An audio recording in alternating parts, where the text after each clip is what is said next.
Hi hello மக்களே எல்லாருக்கும் வணக்கங்க. சார் இன்னைக்கான அஃபிஷியல் ஓட்டிங்க பார்க்க போகிறோம். அஃபிஷியல் ஓட்டிங்கில் வந்து யார் எந்தெந்த பொசிஷனில் இருக்காங்க, ஸோ எந்த மாதிரியெல்லாம் மாறி இருக்காங்கிறத நம்ம டீட்டெயிலாக பார்க்க போகிறோம். அதுக்கு முன்னாடி வந்து உங்களுக்கு ஃபேவரட்டான கண்டஸ்டன்ட் யாருன்றதை மறக்காமல் கமெண்ட் பண்ணுங்கள். அதே மாதிரி நீங்கள் எந்த ஊர்லேருந்து கமெண்ட் பண்ணுறீங்கன்னு கொஞ்சம் சேர்த்து போட்டு விட்ற மக்களே. அப்போ தான் வந்து நம்மளுக்கு எந்த ஊர்லேருந்து அதிகமான மக்கள் வந்து இந்த நபரை வந்து நீங்கள் ஓட் போடுற நபரை வந்து பிடிச்சிருக்க நம்ம தெரிஞ்சுக்கலாம். ஸோ அதுக்கப்புறம் வந்து நம்ம சேனலில் புதுசாக இருந்துச்சுன்னா ஒரு லைக் ஒன்று போட்டு சப்ஸ்கிரைப் பண்ணுங்கள். நீங்கள் போகிற ஒரு லைக்கும் நம்ம வீடியோ வந்து பல பேர் சேரும். ஸோ ஒரு சின்ன உதவி பண்ணுங்க மக்களே. அப்புறம் முதல் இடத்துல இருக்கிறது எப்பவுமே நம்ம கானா வினோத் அவர்கள்லாம் இருக்காங்க. ஸோ கானா வினோத் அவர்கள் வந்து எப்பவுமே வந்து ஃபர்ஸ்ட் பிளேஸ்லாம் இருப்பாங்க. ஸோ கானா வினோத் வந்து வேற லெவல் பண்ணிட்டு இருக்காரு. ஸோ அவர் கொடுத்த வைப்பு, அவர் ப்ளே பண்ணுற விஷயம் எல்லா கேம் வந்து சூப்பராக இருக்குது, வேற லெவலாக இருக்குது. நேற்று கூட அவங்க ஃபேமிலி வந்துட்டு சொல்லிட்டு போயிட்டாங்க, உன்னோட வீடியோ ஒன்று எனக்கு மாடி இருக்கு, செம்ம அடி அவங்க போகிற வீட்டில் வா கப்போடி அடிக்கிற மாதிரி ஒரு சின்ன இன்ட்டு கொடுத்துருந்தான்னு நினைக்கிறேன். ஸோ அதை பார்க்கும்போது ரொம்ப நல்லா இருந்துச்சு. அவர் கலாய்ச்சதும் சரி, அவர் பண்ணதும் சரி, எல்லாமே வந்து சூப்பராக இருந்துச்சு. ஸோ நிறைய மக்கள் வந்து கானா வினோத் அவர்கள்லாம் வந்து டைட்டில் வின் ஆகிறதுன வாய்ப்புகள் இருக்குன்னு சொல்லியிருக்கீங்க. அதே மாதிரி நீங்கள் என்ன நினைக்கிறீங்க மறக்காமல் கமெண்ட் பண்ணுங்கள்.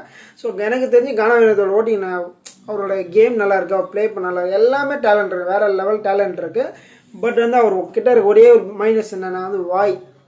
அந்த வாய் தான் ஒரு டேலண்ட்டு, அந்த வாய் தான் ஒரு பிரச்சனை. அதை கொஞ்சம் அடக்கி கொஞ்சம் காமாக இருந்தேன்னா, ஜஸ்ட்டு 25 days அட்லீஸ்ட் 20 days சைலண்ட்டாக இருந்தேன்னா போதும். அதுக்கப்புறம் வந்து எந்த ஒரு பிரச்சனையும் அவருக்கு வராது. அது வந்து அவருக்கு ஒய்ஃப் வந்து ஒரு கிளியராக சொல்லிட்டு போயிட்டாங்க, அவர் எப்படி ப்ளே பண்ண போகிறாரு இதுக்கப்புறம் தான் விஷயம், ஓகேங்களா. ஏன்னா வந்து இது மேலே டாஸ்க்லாம் கொஞ்சம் ஹெவியாக கொடுப்பாங்க அப்படின்னு நம்ம நினைக்கிறோம். பட் பிக் பாஸ் வந்து ரொம்ப சின்ன சின்ன டாஸ்க்லாம் கொடுத்து ரொம்ப கடுப்பேற்றுறாரு. எல்லாம் போன சீசன்லாம் டாஸ்க்லாம் சூப்பராக இருந்துச்சு, ரொம்ப நல்லா விளையாடினாங்க. இந்த சீசனில் கொஞ்சம் கம்மியாக இருக்க மாதிரி தான் நான் ஃபீல் பண்ணுறேன். ஸோ இரண்டாவது இடத்துல நம்ம திவ்யா கணேஷ், ஓகேங்களா. ஸோ அவங்களோட கேமும் கூட நல்லா இருக்குது.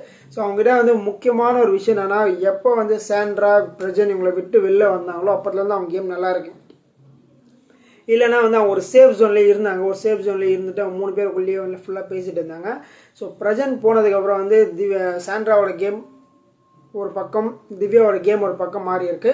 ஸோ இதில் திவ்யாவோட கேம் வந்து ரொம்ப பாசிட்டிவாக தான் போயிட்டுருக்கு மக்கள்கிட்ட, ரொம்ப பாசிட்டிவாக போயிட்டுருக்கு. நிறைய பேர் வந்து திவ்யா டைட்டில் என்ன போட்டிருக்காங்க. ஸோ அந்தளவுக்கு வந்து பாசிட்டிவாக இருக்குது. இன்றைக்கி அவங்க ஃபேமிலி வந்து அவங்க அப்பா வந்து வேறு லெவல் சம்பவங்கள்லாம் பண்ணிட்டாரு. ஸோ நம்ம பார்வை வந்து நாராக கிழிச்சிட்ட மாதிரி தான் பயமாக சில விஷயங்கள்லாம் பேசிகிட்டு இருந்தார். ஸோ அவர் பேச நல்லா என்டர்டைமிங்காக இருந்துச்சு, நல்ல விஷயங்கள் நிறைய விஷயங்கள் ஷேர் பண்ணாங்க. அவங்க அம்மா ஒரு சில விஷயங்களை பேசுனாங்கல்ல, ஜாலியாக என்டர்டைமிங்காக இருந்துச்சு. பட் அவங்க அண்ணன் வந்து திவ்யா அவங்க அண்ணன் தனியாக கூப்பிட்டு போயிட்டு, நீ வந்து டைட்டில் வின் ஆகிறதுக்கு 200% வாய்ப்பு இருக்குது, அதனால் அந்த சைலண்ட்டாக சூப்பராக கேம் விளையாடு, எல்லாமே ஓகே, அதிகமாக கோவப்படாத, காமாக இரு, ஸோ இப்படி பண்ணு அப்படி பண்ணு நிறைய விஷயங்களை சொன்னார். நீ ப்ளே பண்ணுறது எல்லாமே சூப்பராக தான் இருக்குன்ற மாதிரி அவரும் பாசிட்டிவாக சொல்லியிருக்காரு. ஸோ நெகட்டிவாக வந்து திவ்யா கிட்ட எதுவுமே கிடையாது. பட் பாசிட்டிவாக சொன்னதால் அவங்க வந்து ஓரளவுக்கு புரிஞ்சுக்கிட்டாங்க, ஓகே நம்ம கேம் வந்து வெளியில் எப்படி இருக்குது, நம்ம வந்து இதுக்கப்புறம் வந்து இதே கண்டினியூ பண்ணலாம், ஜஸ்ட் 25 days அவ்வளோ சம்திங் சொல்லிட்டு போயிருந்தார் அவங்க அண்ணன். அவங்க அண்ணன் வந்து ரொம்ப கிளியர் கட்டாக இது பண்ணுன்னு சொல்லிட்டாரு. ஸோ திவ்யாவுமே கொஞ்சம் வந்து நாலேஜ் பர்சன் தான். ஸோ அவங்க என்ன சொல்ல வராங்கன்னா அப்சர்வ் பண்ணிட்டாங்க, ஓரளவுக்கு புரிஞ்சுக்கிட்டாங்க அப்படின்னு தான் நான் நினைக்கிறேன். ஸோ இதுக்கப்புறம் அவங்க கேம் எப்படி இருக்குன்றதை வெயிட் பண்ணி தான் பார்க்கணும். ஸோ மூன்றாவது பொசிஷனில் வந்து நம்ம பாரு இருக்காங்க. ஸோ பாருவோட கேம் வந்து என்ன சொல்கிறதுனா இப்போதைக்கு ஓகே, நல்லபடி போயிட்டுருக்காங்க. பட் டைட்டில் வின்னருக்கு வந்து ரொம்ப கஷ்டமான ஒரு சுச்சுவேஷன் இருக்காங்க. அந்தளவுக்கு வந்து இன்னும் பாரு வந்து எஃபெக்ட் நிறைய போட்டாங்க, சரியான எஃபெக்ட் எல்லாம் போட்டாங்க, நல்ல ஒரு ப்ளே பண்ணாங்க, நல்ல ஒரு பிளேயராக இருந்தாங்க. பட் வந்து கடந்த 4 வாரங்களாக ஒரு சின்ன தவறு செஞ்சுட்டு அவங்களோட கேம் டோட்டலாகவே ஸ்பாயில் பண்ணிட்டாங்கன்னு தான் சொல்ல முடியும், ஓகேங்களா. ஸோ இப்போ ஓகே, பட் வந்து நம்ம எல்லாமே பார்க்கணும்ல. இப்போ ஃபைனல் டச்சில் வந்து ஒரு டைட்டில் வின்னர் ஆகும்னா கொஞ்சம் கஷ்டமான ஒரு விஷயம் தான். ஸோ அந்த ஒரு பொசிஷனில் பார்வை இருக்கிறதுக்கு ரொம்ப கஷ்டம். ஏன்னா பிக் பாஸ் வந்து நடத்துனதே பார்வை தான். ஸோ ஸ்டார்டிங் ஒரு 4-5 வீக்ஸில் வந்து அவங்க தான் வந்து பிக் பாஸ் வந்து தூக்கி நிறுத்தினதே அவங்க தான். ஏன்னா வந்து சில பேர் வந்து பார்வை வந்து பாசிட்டிவாக பிடிக்கும், சில பேர் வந்து நெகட்டிவாக பார்வை பிடிக்காது. பட் வந்து என்ன பிடிச்சாலும் பிடிக்கலனாலும் பிக் பாஸ் வந்து கொஞ்ச நாள் ரன் பண்ணது பார்வைன்றது வந்து வெளியில் வந்த கண்டஸ்டன்ஸை சொல்லியிருந்தாங்க. ஸோ அந்தளவுக்கு வந்து கேம் நல்லா விளையாடிருந்தாங்க. ஸோ அதுக்கப்புறம் 4வது பொசிஷனில் நீங்கள் எக்ஸ்பெக்ட் பண்ணியிருக்க மாட்டேங்க அந்த நபர் தான் இருக்காங்க. யாருன்னு கேட்டேன், சாண்ட்ரா அவர்கள் இருக்காங்க. சாண்ட்ராவா ஆமாம். ஸோ சாண்ட்ரா தான் வந்து 4th பொசிஷனில் இருக்காங்க. ஸோ சாண்ட்ராவோட கேம் பிரஜன் போனதுக்கப்புறம் ஒரு கேம் இருந்துச்சு, பிரஜன் உள்ளே வந்ததுக்கப்புறம் ஒரு கேம் இருக்குது. இப்போ இருக்கிற சாண்ட்ரா கேம் வந்து ரொம்ப நல்லாயிருக்கு. ஏன்னா வந்து நல்லா இல்லைன்னு நான் தான் ரிவ்யூ கொடுத்துருந்தேன். பட் இப்போ நல்லா இருக்குன்னு நான் தான் ரிவ்யூ கொடுக்குறேன். ஏன்னா நல்லா இல்லைன்னு சொல்ல, நல்லா இருந்தால் நல்லா இருக்குன்னு சொல்லணும். அந்த மாதிரி வந்து சாண்ட்ரா வந்து ரொம்ப ஜோயிலாக கேஷுவலாக கானா வினத்துக்கிட்ட சரி மற்ற எல்லாருக்கிட்டையுமே ரொம்ப ஜோயிலாக பேசுகிறாங்க, ரொம்ப ஜாலியாக இருக்காங்க, ரொம்ப என்டர்டெயின்மெண்ட்டாக இருக்காங்க.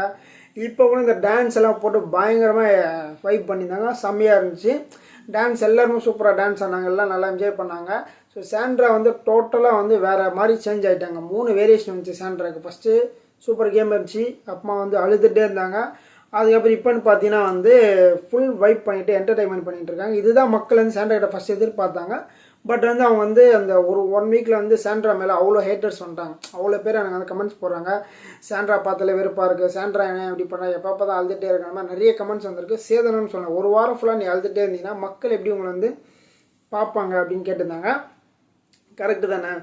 ஸோ அதுக்கப்புறமா வந்து 5வது பொசிஷனில் வந்து நம்ம சபரி இருக்கிறோம். சபரியா? ஆமாம், சபரி தாங்க. சபரிக்கான ஃபேன்ஸும் நிறைய பேர் வந்துட்டாங்க. ஸோ சபரிக்கான கேமும் வந்து கொஞ்சம் மாற்றிட்டாரு. ஸோ அவருக்கும் ஒரு வாய்ப்பு கிடைச்சிச்சு.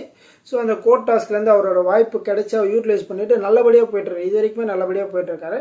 ஸோ இதுவும் வந்து அவர் ப்ளே நல்லா பண்ணுறாரு. பட் வந்து சபரிக்கான ஒரு ஃபேஸ் வந்து காட்டவே இல்லாமல் எனக்கு ஃபீல் ஆகுது. கடைசி வரைக்குமே அவர் அந்த ஃபேஸை காட்டாமலே போயிட்டார்.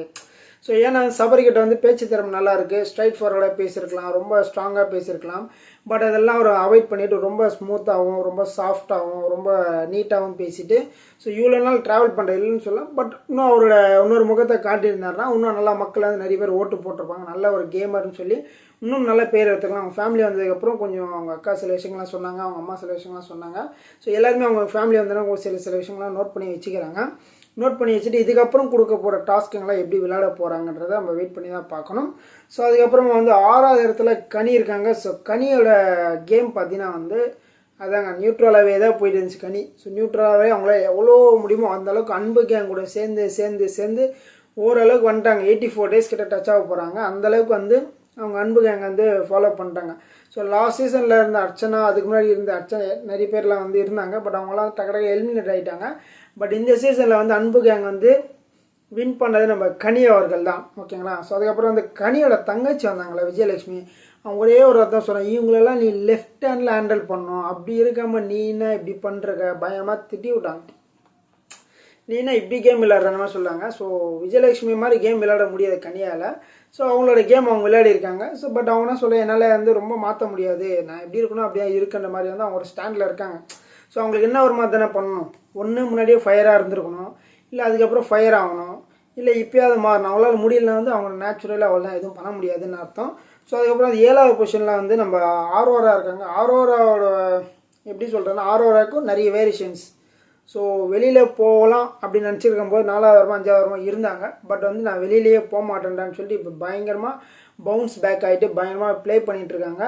ஸோ ஆரோராவுக்குமே நிறைய டேலண்ட்ஸ் இருக்க மாதிரி வந்து வெளிக்காட்டிட்டாங்க. கவுண்டர்ஸ் கொடுக்கறது, பாட்டு பாடுறது, அப்புறம் என்டர்டெயின்மெண்ட் பண்ணுறது, ப்ளஸ் வந்து வேலிடான பாயிண்ட்ஸ் கொடுக்குறது. சேதன் எதனா கேட்கணும்னு நினச்சாருன்னா ஸோ ஃபஸ்ட்டெல்லாம் பாரு கிட்ட கேட்குற, பாரு நீ சொல்லுன்ற. பாரு என்ன பண்ணாலும் இருந்தாலும் ஓப்பனாக பேசுகிறாங்க. இப்போ வந்து பாரு ரொம்ப அமைதியானதால் ஸோ பாரு ஆஃப் பண்ணிட்டு இப்போ ஆரோராவை சொல்கிறாங்க. ஆரோரா நீ வந்து இவங்களாம் இப்படி சொல்கிறாங்க, நீ கரெக்டாக சொல்லுன்னு சொல்லி அவங்கள வந்து சொல்ல வச்சிட்டாங்க. அந்தளவுக்கு வந்து ஆரோரா வந்து கொஞ்சம் இம்ப்ரூவ்மெண்ட் ஆகிட்டு இருக்காங்க. ஸோ அதனால் வந்து அஃபிஷியலில் வந்து 7th பொசிஷனில் இருக்காங்க. அப்போ 8வது பொசிஷனில் யாருன்னு பார்த்தா விக்ரம் அவர்களுக்கு. விக்ரம் 8வது பொசிஷனா அப்படின்னு கேட்டிங்கன்னா ஆமாங்க. ஸோ விக்ரம் வந்து ஃபஸ்ட்டு வந்து சூப்பரான கேம் விளையாடிட்டு நல்லா பாயிண்ட்ஸ் எடுத்து சூப்பராக பண்ணிட்டு இருந்தார். நல்ல மக்கள் அவருக்கு வந்து சூப்பராக ஓட்டு போட்டிருந்தாங்க. பட் விக்ரம் என்ன பண்ணிட்டாருன்னா அவரோட கேம் அவரை தான் ஸ்பாயில் பண்ணிட்டார். நல்லா போயிட்டு இருந்த கேமை வந்து அவரே வந்து கெடுத்துக்கிட்டாரு. ஸோ நல்ல மக்கள் வந்து அவர் ஆதரவு கொஞ்சம் நல்லா பண்ணிட்டு இருந்தேன். பட் என்ன பண்ணுறாருன்னா நிறைய இடத்துல அழுகுறாரு. எதுக்கு அழுகுறாரு எனக்கு தெரியலங்க. ஸோ விக்ரம் வந்து இவ்வளோ வாட்டி அழுகிற பர்சனாக தெரில அழலாம். பட் இது வேலிடான ரீசன்ஸ் தான் பண்ணலாம். இந்த சேதனை வந்து சுபிக்ஷா சொன்னார்ல, அந்த இதில் வந்து யாரோ சொன்னாங்க சுபிக்ஷாவோட கேமை விக்ரம் தான் வந்து அழிக்கிறாரு, ஸோ அது டவுன் பண்ணுறாரு, அதுக்கு போய் அழுகுறாரு. அப்போ அந்த அம்மா மேலே சத்தியமாலாம் சொல்லி இந்த வார்த்தை நிறைய வாட்டி யூஸ் பண்ணிகிட்டே இருக்காரு. ப்ளஸ் வந்து அவர் வந்து நல்ல ஸ்ட்ராட்டஜி கேமெல்லாம் வச்சுருக்காரு. பட் அதை வந்து கரெக்டாக ஃபுல்லாக யூட்டிலைஸ் பண்ணாமல் இருக்காரோ அப்படின்னு எனக்கு தோணுது.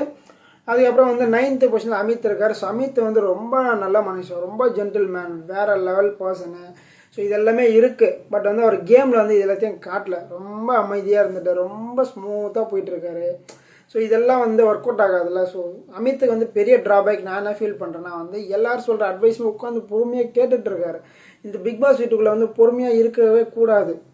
ஓகேங்களா? இன்னொரு அட்வைஸ் உட்காந்து நீ வந்து மணிக்கணக்கில் கேட்கக்கூடாது. ஜஸ்ட் நான் ஓகே ஷேர் பண்ணாங்களா, ஓகே 10 to 15 மினிட்ஸ் கேட்டிங்களா, அதில் மூவ் ஆகிட்டு உங்களோட கேம் நெக்ஸ்ட்டு கொண்டு போயிடணும். அதை விட்டுட்டு இவர் வந்து ரொம்ப கேட்டுனே இருந்தார். நீங்கள் வந்து அவங்க ஒய்ஃப் வந்து நீ வந்து பார்வை நம்பாத, அரோரா நம்பாத, சாண்ட்ரா கிட்ட நீ எதுக்கு அவ்வளோ நேரம் பேசிகிட்டு இருக்க, உன்னோட கேம் நான் எதுக்கு வந்த, அது மாதிரிலாம் நிறைய விஷயங்கள் சொன்னாங்க. ஸோ அமித் அவர்கள் இதெல்லாம் நோட் பண்ணிவிட்டு பண்ணால் நல்லாயிருக்கும்னு நான் நினைக்கிறேன். அதுக்கப்புறம் வந்து 10வது பொசிஷனில் வந்து சுபிக்ஷா இருக்காங்க. சுபிக்ஷாவுக்கு வந்து முயற்சி எல்லாமே பண்ணிட்டாங்க. ஸோ அவங்களுக்கு இருந்த டேலண்ட்டு அவங்களால என்ன பண்ண முடியும் எல்லாமே பண்ணிட்டாங்க. ஸோ அவங்களுக்கு வந்து இது ஒரு பெரிய அச்சீவ்மெண்ட் தான். ஓகேங்களா, அவங்களா டைட்டில் வின்னர் ஆகிறது கொஞ்சம் கஷ்டமான ஒரு விஷயம். ஏன்னா வந்து இன்னும் அவங்க அவ்வளோ எஃபெக்ட் போடல. அவங்களுக்கு வந்து புதுசு இந்த ஃபீல்டு, இந்த இதே பிக் பாஸ்ன்ற எல்லாருக்குமே புதுசு. பட் வந்து அவங்க மீடியாவில் இருந்திருந்தாங்கன்னா ஓரளவுக்கு அவங்களுக்கு தெரிஞ்சிருக்கும். மீடியாவில் இல்லாமல் ஸோ ஃபஸ்ட் டைம் வந்து வந்திருக்கிறதே வந்து அவங்க 84 days பெரிய அச்சீவ்மெண்ட்டு. எனக்கு தெரிஞ்சு ரொம்ப ஹாப்பியாக ஃபீல் பண்ணுவாங்க. அதை தவிர்த்து வந்து அவங்களால முடிஞ்சது எல்லாமே பிக் பாக்ஸிங் பண்ணுறது, அது இது பண்ணுறது எல்லாமே அவங்க வந்து நல்லா ப்ளே பண்ண மாதிரி தான் எனக்கு ஃபீல் ஆகுது. ஸோ ஓகே தான், சுபிக்ஷா வந்து ஓகே. பட் டைட்டில் வின் பண்ணுறதுக்கு வந்து இன்னும் 10 பேர் இருக்காங்களா, அவங்களாம் பீட் பண்ண முடியாது. இது வரைக்கும் இருந்த வரைக்கும் ஓகே நான் ஃபீல் பண்ணேன். மக்கள் உங்களோட கருத்துக்களை எந்த மறக்காம பார்த்தீங்கன்னா நம்பர் தான். அடுத்த வீடியோ சந்திக்கலாம். நன்றி.